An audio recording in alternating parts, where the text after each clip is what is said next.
Buenas noches, bienvenidos a la emisión central del fin de semana de Noticias Caracol. Primero la gente. Es crítica la situación humanitaria de los habitantes del Bajo Baudó en el Chocó. Sí, señora, en medio de un paro armado indefinido del ELN, casi 7.000 habitantes permanecen confinados sin alimentos y sin agua. La gobernadora de ese departamento lo calificó como una situación abominable. Las autoridades intentan llegar a las zonas más apartadas. El Bajo Baudó en Chocó permanece bajo zozobra. Ya son 5 días en los que el ELN ha impregnado el miedo y la desesperanza en sus habitantes. Hasta el momento son más de 6.800 los confinados y la cifra de desplazados ya supera las 450 personas. El ministro de Defensa ofreció una millonaria recompensa por información de alias Genaro, el jefe del ELN en esta zona. Estamos ofreciendo una recompensa de hasta 1.000 millones de pesos. Parte de la estrategia consiste en neutralizar a quienes están encabezando este paro criminal. La gobernadora calificó como abominable este constreñimiento armado. Mire, la gente que está en esos 3 ríos es gente que se dedica a las faenas de la pesca, a la recolección en manglar de las conchas, gente que vive el pan coger en sus cultivos, que allí saca su papachina, su plátano, de ahí saca su pan coger. Son personas que la dinámica de la supervivencia, o más bien de poder garantizar lo mínimo para sus familias, tiene que ver con el territorio. Incluso confirmó que mientras entregaban ayudas humanitarias en las zonas más alejadas del Bajo Baudó, intentaron atacarlos con drones. Llegó además una amenaza de que probablemente estaban en la zona estos grupos armados con drones para efectos de poder atentar contra pues, los helicópteros y la fuerza pública misma. Pero nosotros hoy decirle a la comunidad y decirle al pueblo bajobaudoseño, sobre todo la de la zona sur que está en este momento con temor y con necesidades, que ya han llegado 10 toneladas de alimentos que están en el municipio. Este es el primer paro armado de 2026 y el número 11 desde 2024.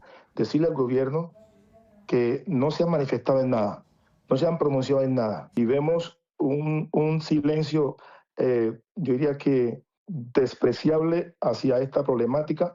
Ningún ministerio, ninguna institución del orden nacional se ha preocupado por llamar al alcalde y preguntarle en qué estado estamos. Hasta el momento, más de 200 hombres de la Fuerza Naval del Pacífico se encuentran desplegados en el Bajo Baudó. Las autoridades identificaron otros cabecillas como alias El Cura y alias Gerson como los más peligrosos de la costa pacífica en el sur del Chocó. En este momento hay se supone, un cabecilla del ELN, quien fue el que envió un audio el día 16 de marzo ordenando este constreñimiento ilegal. De ahí se desprenden unas subestructuras del ELN que las tenemos identificadas, y sobre estos grupos pues tenemos las operaciones principalmente. El despliegue de la seguridad se mantiene en los ríos do Campadó, Ijuá y Orpúa. Esta crisis ha dejado a los niños sin poder ir a las clases, familias enteras con hambre y sin acceso al agua. De otro lado, se siguen conociendo historias de la violencia que sacude al Catatumbo. Un refugio con más de 100 animales quedó abandonado tras un ataque con explosivos que obligó a sus cuidadores a huir. Crece la alarma por el destino de estas mascotas atrapadas en riesgo, sin alimento ni atención. Luego de 24 horas del ataque con drones cargados con explosivos en zona rural de Catatumbo, más de 100 animales siguen atrapados en un refugio a una hora del casco urbano de Tibú, en el kilómetro 19. Su cuidadora, quien sobrevivió por milagro, relata su huida en medio del fuego cruzado y advierte que sin su presencia, las mascotas enfrentan una carrera contra el tiempo entre el hambre y el abandono. Nosotros nos tuvimos que salir porque nos cayeron 2 bombas. El martes nos cayeron 2 y ayer nos cayó uno, que fue el que hizo repercusión y me voló para un lado. Se me desaparecieron 4, no lo encontrábamos, y uno me lo mataron del impacto de la bomba. Yo tuve que dejarlos allá todos encerrados y venirme por el enfrentamiento. Animalistas de Norte de Santander hacen un llamado urgente para atender esta situación. Rechazo los hechos sucedidos el día de ayer en el sector de Tibú, norte de Santander, kilómetro 19, donde un hogar de paso de animales rescatados junto con su cuidadora fueron bombardeados. Los animales hoy son víctimas invisibles de este conflicto y es por eso que queremos hacerle el llamado al gobierno nacional y a la gobernación de Norte de Santander para que active el protocolo y puedan atender a estos seres sintientes. 50 familias tuvieron que abandonar la zona a causa de los combates. Anoche a partir de las 7 de la noche empezaron a llegar población desplazada, aproximadamente 50 familias, muchos niños de brazos, de los 2 a 5 a 6 años. Llegaron ahí a la alcaldía municipal y la alcaldía se habló con Monseñor. Monseñor prestó el espacio ya que se tiene el Papa Francisco y ahí empezaron a llegar todos. En el lugar permanecen confinadas más personas que se encuentran sin el servicio de electricidad y de comunicaciones por un ataque a una torre de telefonía móvil. 7 de la noche, 8 minutos. Alias El Viejo aseguró que fue la segunda Marquetalia quien dio la orden de asesinar al precandidato presidencial Miguel Uribe Turbay. El recién condenado también dio nuevas pistas para dar con el paradero de Kendry Telles Álvarez, alias Yaco, quien sería el enlace con estas disidencias de las FARC. Una reunión a las afueras de Cúcuta entre estos dos hombres, el Zarco Aldinever y Simeón Pérez Marroquín, alias El Viejo, fue el punto de partida e inicio del plan criminal para poner fin a la vida del precandidato Miguel Uribe Turbay. Detrás de esa reunión estuvo un desmovilizado de las FARC y excompareciente de la JEP, Kendry Telles Álvarez, alias Yaco, a quien hoy la Fiscalía le sigue la pista. Así lo confesó alias El Viejo en esta declaración ante los fiscales del caso, en donde contó detalles como el precio pactado por el atentado, 1.000 millones de pesos para él y para Caterina Andrea Martínez, también condenada por este magnicidio. Desde el comienzo siempre se dijo que cuando el senador estuviera muerto se pagaba la vuelta. Queridos, no se pagan. Por esa razón no se pagó nada. Siempre se sostuvo la inteligencia, la información y la logística para ejecutar esa orden que impartió Kendry, porque era la orden que nos dieron los de arriba. Me refiero a la gente de la segunda Marquetalia. Esa orden se tenía que ejecutar sí o sí. Los seguimientos a Uribe Turbay iniciaron en un evento político del precandidato en la localidad de Bosa, en Bogotá, al que el mismo Viejo asistió. Yo llegué allá temprano y sí se veía movimiento de gente por el parque. Yo entré y ahí le ponían a uno una manilla como de asistencia y me senté en una silla atrás. Cuando sí, señor, ya la gente empezó a hacer alboroto, entonces vi que era el candidato Miguel Uribe y la escolta del man era como 1 o 2 o 3 escoltas. El man hizo su charla, yo me quedé harto rato hasta que terminó la intervención del man. Cuando iba pasando, yo le tomé una foto cerquita porque todo el mundo le estaba tomando fotos y yo esa foto la guardé. Con la inteligencia del precandidato y sus movimientos plenamente identificados, se tenía listo un atentado inicial en el barrio Villa Amalia. Sin embargo, este se frustró, por lo que se determinó que se realizaría días después en el Parque El Golfito. Alias Chipi y Catherine, ya teniendo las instrucciones, llegaron ese 7 de junio al terreno y lo pusieron en marcha. Ella sí me llamó por videollamada y me dice, ya estamos y hay movimiento. Yo le digo, bueno, hágale.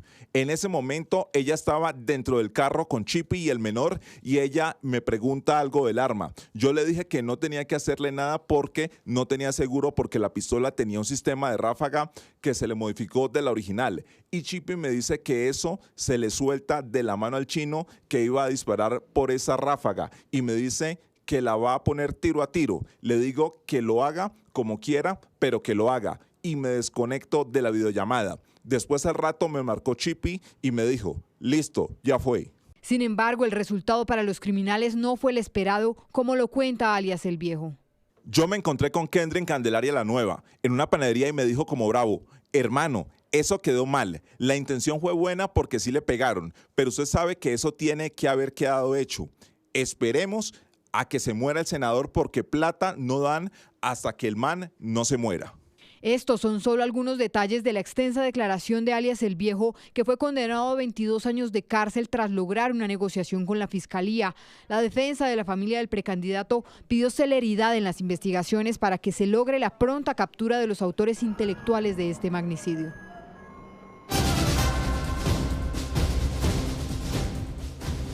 A contrarreloj avanza una de las obras más importantes para la movilidad en Bogotá, la Avenida 68. En un recorrido de control, el distrito se comprometió a entregar al menos 5 frentes de obra. El proyecto general alcanza un 77% de avance.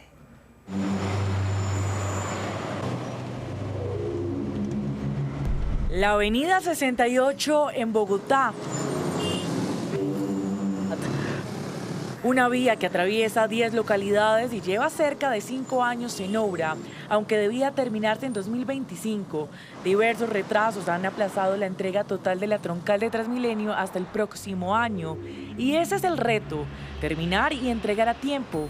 El proyecto comprende un corredor de 17 kilómetros. El distrito hizo un nuevo recorrido de control y verificación de estos frentes de construcción, que en total alcanzan un avance superior al 77%. Estamos en el grupo 3 del corredor de la 68. Recuerden, un corredor de 9 grupos, 17.07 kilómetros. Este grupo tiene la responsabilidad de más de 1 kilómetro y además un deprimido de casi 500 metros de largo, que va a conectar Transmilenio América 68 y la 26 este año. El recorrido siguió en el grupo 4, un tramo de más de 2 kilómetros de longitud, donde además se deben construir 2 puentes peatonales, 3 estaciones de Transmilenio y hasta un deprimido. Observen el panorama de este grupo de trabajo, donde el distrito reporta un avance de 82% y se hacen promesas de entrega para este año. Van a ver la 68 habilitada. Este es uno de los grupos, de los 5 grupos para conectar las Américas.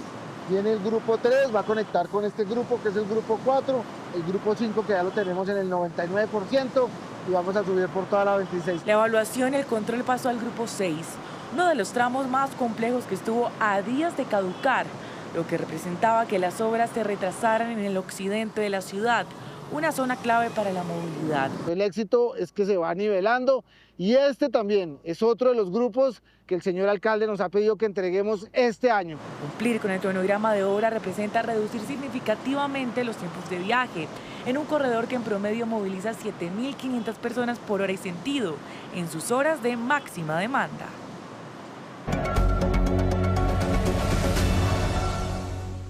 7 de la noche, 29 minutos, llegó la hora de activar el radar de la política fin de semana. En días pasados les anticipamos la reunión que tuvo esta semana Cambio Radical. Hoy les vamos a hablar de otra que se va a dar próximamente y aquí les tenemos la pista. Se trata de un encuentro que tendrá el Directorio Nacional y la bancada actual y electa del Partido Conservador. Entre los asuntos que se van a abordar, según nos cuentan, está el tema de las presidenciales y a qué aspirante le darían la bendición. La idea, dicen fuentes de la colectividad, es que ese día empezará la deliberación frente a qué candidato apoyarán, pero mucho ojo, no habrá una decisión definitiva. Y de otro lado, hoy el candidato presidencial Iván Cepeda y su fórmula vicepresidencial Aida Quilcue compartieron por primera vez plaza pública. Lo hicieron en Bogotá desde Ciudad Bolívar, en donde el candidato del Pacto Histórico defendió la gestión del presidente Gustavo Petro y ratificó que su intención de llegar a la Casa de Nariño es seguir avanzando con la agenda de transformaciones sociales que inició el gobierno actual. Por su parte, la candidata Quilcue aseguró que esa campaña representa a la Colombia profunda y a la ciudadanía que está en las calles. Hemos venido caminando la palabra desde las regiones más apartadas y, como dicen algunos, desde la Colombia profunda. Y que aquí está representada esa Colombia profunda. Los invito a caminar la palabra porque nosotros no nos vamos a dejar provocar. Vamos a dar el debate con argumentos. Vamos a dar el debate con realidades. No nos vamos a camuflar como los camaleones, porque somos resistencia viva. Somos mujeres que hemos sufrido la guerra y la violencia y la destrucción desde nuestros territorios, que hoy está representado aquí. Y rápidamente cerramos este radar de la política fin de semana con José Manuel Restrepo, la fórmula vicepresidencial de Abelardo de la Espriella, porque, tal como lo contamos, también esta semana se reunió con los coordinadores regionales y de campaña, y lo que se sabe es que estará concentrado en acompañar el proceso de elaboración del programa de gobierno del aspirante. Además, tendrá interacción con las plataformas digitales y medios de comunicación. Pero, a propósito del plan de gobierno de Abelardo de la Espriella, nos cuenta que la meta es presentarlo la próxima semana a los ciudadanos. Hasta aquí el radar de la política. 7:32 p.m. Noticias Caracol se permite rectificar la nota periodística emitida el 17 de marzo de 2026. Sobre el informe presentado por la Procuraduría acerca del fallecimiento del niño Kevin Acosta, por un error involuntario se incluyó la imagen de Integral IPS SAS para referirse a Integral Solutions. Aclaramos que Integral IPS SAS nada tiene que ver con los hechos informados en la nota mencionada. En otras noticias, la Bolsa de Valores en Colombia dejó de ser un mundo lejano y exclusivo para grandes inversionistas y expertos en mercados. Hoy cada vez más personas están entrando a invertir en este mercado, impulsando un cambio que está transformando la forma de mover el dinero en nuestro país. Dejar la plata quieta ya no es una opción para muchos colombianos. Cada vez más personas están dando el salto a la Bolsa de Valores de Colombia, un mundo que hasta hace poco parecía exclusivo, pero que hoy se está abriendo para todos. Hoy, en promedio, 7 de cada 10 usuarios invierten por primera vez según la plataforma TRI, una señal clara de que el perfil inversionista en el país está cambiando. Los usuarios en general han venido teniendo una mayor adopción digital y entendiendo que la mejor manera para diversificar inversiones, para aprender a gestionar dinero ha sido mediante el uso de plataformas. La Bolsa de Valores es la mejor alternativa, por eso muchísimas personas están invirtiendo en la Bolsa de Valores. Con tan solo 50.000 pesos hoy ya es posible invertir en acciones, fondos o incluso criptomonedas. Aún así, el promedio por usuario ya alcanza los 7 millones de pesos y solo el 25% invierte menos de 1 millón. Las personas están aprendiendo que invertir desde el celular es algo que se puede hacer de manera fácil, de manera segura, con pocos recursos, y pues ha venido cambiando mucho la manera en la que se invertía hace 20 años a cómo se invierte hoy en día. Y ponga mucha atención porque los expertos también entregan sus recomendaciones. Siempre, cuando empiecen a invertir, empiecen con montos pequeños, empiecen con montos que no les quiten el sueño, empiecen a educarse, no necesitan ser buenos en números, no necesitan ser financieros, economistas. Esta tendencia también está transformando a los bancos, que cada vez ofrecen más opciones de inversión desde sus aplicaciones. Hay aplicaciones bancarias que hoy permiten invertir. El mercado cada vez las va a desarrollar más. El tema digital de inversiones, que antes era un tema muy lejano para la gran mayoría de las personas, se está rompiendo. Hoy somos capaces de llegar a muchísimos más colombianos para poder invertir. En 2025, el MSCI Colcap, que mide el comportamiento de las acciones de la Bolsa de Valores de Colombia, reportó un crecimiento del 49%, un desempeño histórico, consolidándose como uno de los mercados más rentables a nivel global. 7:42 p.m. Gracias por continuar con nosotros. Colombia despide a uno de sus grandes empresarios. El fundador de Cocorico, Eduardo Roballo, murió a sus 91 años. Su nombre representa una de las marcas más icónicas del país, que desde 1969 tomó un lugar en los hogares, siendo pionera en el mercado del pollo asado. Eduardo Roballo hoy es reconocido por su visión empresarial, con el crecimiento de una cadena que es referente en el sector de los alimentos. A esta hora, familiares, amigos y empresarios lamentan su partida y destacan el legado que deja en la industria. Continuamos con noticias del mundo. Irán atacó con misiles 2 ciudades israelíes en respuesta a un bombardeo a uno de sus complejos nucleares. Más de 100 personas resultaron heridas en el ataque más devastador de las 3 semanas de guerra. Trump, por su parte, advirtió a Irán que si no abre completamente el estrecho de Hormuz en las próximas 48 horas, destruirá sus centrales eléctricas. Un misil iraní golpeó la ciudad de Arad, en el sur de Israel, donde hay numerosos heridos, muchos de ellos de gravedad. Como pueden ver, la situación es muy compleja. Hasta el momento, más de 50 personas heridas han sido evacuadas del lugar. Los daños son considerables. El objeto cayó en una zona poblada y concurrida. Al menos 3 edificios con varios apartamentos han sufrido daños importantes. También hay edificios dañados en la ciudad, que queda a unos 25 kilómetros al nororiente de Dimona, también ciudad israelí, atacada solo horas antes y que alberga una instalación nuclear. Según los bomberos, en ambos ataques se lanzaron misiles interceptores que no alcanzaron sus objetivos, lo que terminó en 2 impactos directos. El primer ministro israelí, Benjamín Netanyahu, prometió continuar los ataques contra Irán, tras asegurar que fue una noche muy difícil. De nuevo, la Agencia de Energía Atómica instó a la moderación militar tras estos ataques a instalaciones nucleares. Entre tanto, Israel afirma que Irán lanzó por primera vez en la guerra un misil de largo alcance que puede llegar hasta las capitales europeas. Ayer mismo Irán lanzó un misil balístico intercontinental de 2 etapas con un alcance de 4.000 kilómetros contra un objeto estadounidense en la isla de Diego García. Estos misiles no están destinados a atacar a Israel. También Israel mostró múltiples ataques contra una instalación principal de misiles balísticos en el occidente de Irán. El ejército israelí declaró que numerosos operadores fueron neutralizados. Y hoy fue el cierre de la cumbre de la CELAC. La jornada estuvo marcada con la participación de delegados y funcionarios de alto gobierno de África, Latinoamérica y el Caribe. En el encuentro se hicieron fuertes críticas a la ONU precisamente por su incapacidad para frenar las guerras.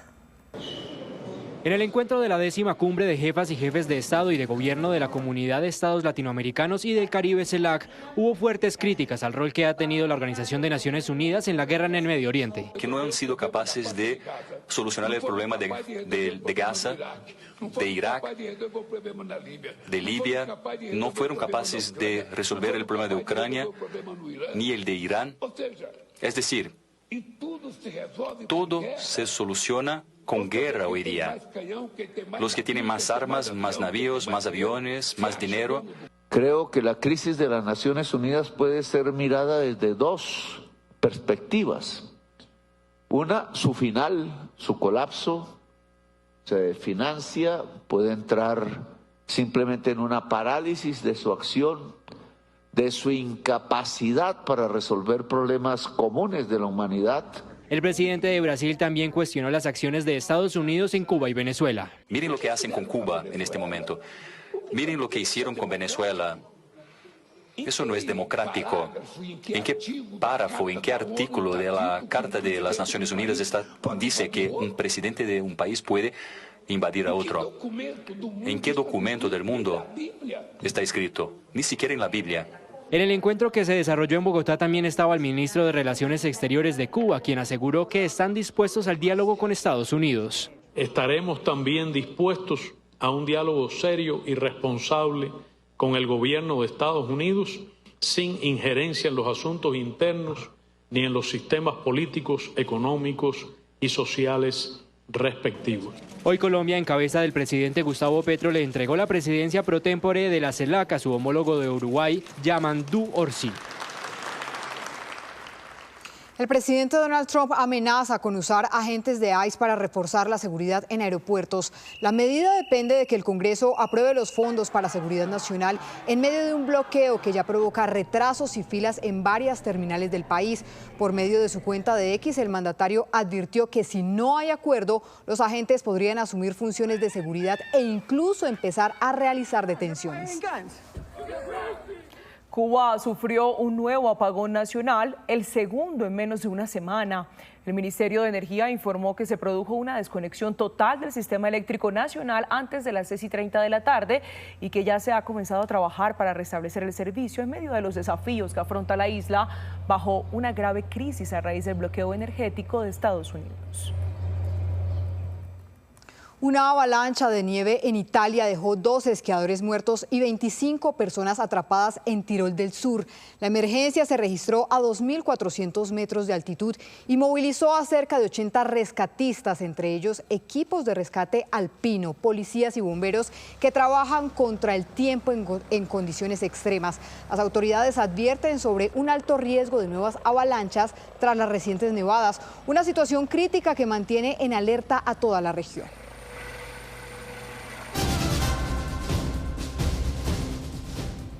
A través de un viaje íntimo y sensorial, el documental Antes de la Nieve, dirigido por Alessandro Angulo, reúne al biólogo Mateo Hernández y al músico Andrés Cepeda en una exploración donde la música y la naturaleza se entrelazan, revelando la inspiración que nace en los páramos.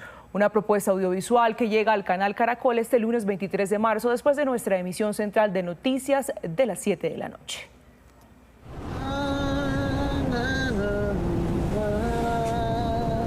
A más de 4.000 metros de altura, donde el frío y el silencio marcan el ritmo de la montaña, nace Antes de la Nieve, una producción de Caracol Televisión con el apoyo de Bavaria, que invita a reflexionar sobre la conservación de los páramos en Colombia. Los páramos son un ecosistema que es muy colombiano, muy andino. Tenemos el 50% de los páramos del mundo, pero adicionalmente los páramos son los ecosistemas responsables de la regulación hídrica.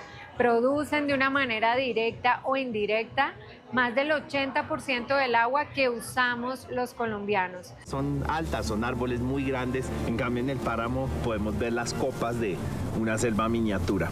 Más allá de los frailejones y la fauna, esa producción también visibiliza a las comunidades que habitan en los páramos, verdaderos guardianes de estos territorios. Hasta casi un siglo, va creciendo y creciendo y los troncos se van volviendo más gruesos. Caracterizados por su alta riqueza biológica y cultural, los páramos son clave para la vida, especialmente por su papel en la regulación del agua. Es por esto que Bavaria, a través del proyecto ambiental Mi Páramo, le apuesta a la protección de estos ecosistemas, protagonistas en el documental.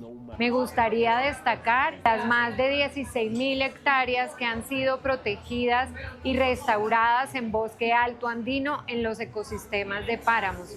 Un rayito de sol me acompaña, aliviando mi soledad. Una propuesta audiovisual que, más allá de los paisajes, busca generar conciencia sobre la importancia de proteger uno de los ecosistemas más valiosos del país. Antes de la Nieve será transmitido este lunes 23 de marzo, después de la edición central de Noticias Caracol. Y de esta manera terminamos. Estas fueron las noticias. Nos vemos a las 12:30 del día con una nueva edición informativa. Ya viene Sábados Felices. Somos Noticias Caracol. Primero la gente. Buenas noches.